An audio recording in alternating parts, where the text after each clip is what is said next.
વડોદરાના સમા વિસ્તારમાં આવેલા વીર સાવરકર ચિલ્ડ્રન પાર્કની હાલત અતિ કફોડી બની છે। લાખોના ખર્ચે વસાવેલા રમતગમતના સાધનો હાલ તૂટેલી હાલતમાં જોવા મળી રહ્યા છે, જેના કારણે બાળકોને રમવામાં ભારે મુશ્કેલી પડી રહી છે। સ્થાનિકો દ્વારા નવા સાધનો નાખવાની ઉગ્ર માંગ કરવામાં આવી છે। બીજી તરફ પાલિકા અધિકારીઓએ આ અંગે સમારકામની કામગીરી શરૂ કરી હોવાનો દાવો કર્યો। जिस पर्पज से वो गार्डन बनाया गया था वो पर्पज ही अब खत्म हो चुका है, बिकॉज चिल्ड्रन अब आ नहीं रहे, बच्चे नहीं आ रहे क्योंकि बच्चों को खेलने की कोई फैसिलिटी नहीं रह गई है।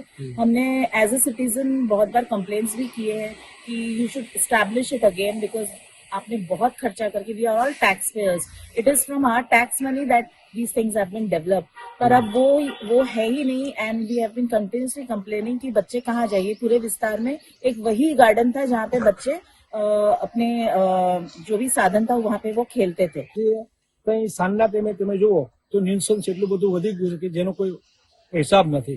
સાંજના ટાઈમે બાળકને રમવાનો જે મનોરંજનનો પાર્ક છે એને એકદમ આ લોકોએ છે ને ખરાબ કરીને મૂકી દીધેલો છે। અમે રજૂઆત કરી છતાંય તે આ લોકો ધ્યાન આપતા નથી।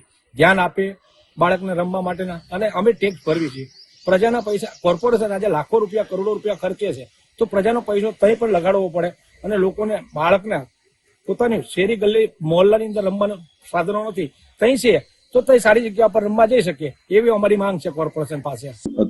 અત્યારે હાલ વીર સાવરકર ગાર્ડનમાં જે સાધનો રિપેરિંગ કરવાનું કામ ચાલુ છે, નળિયા પણ બદલવાનું કામ ચાલુ છે।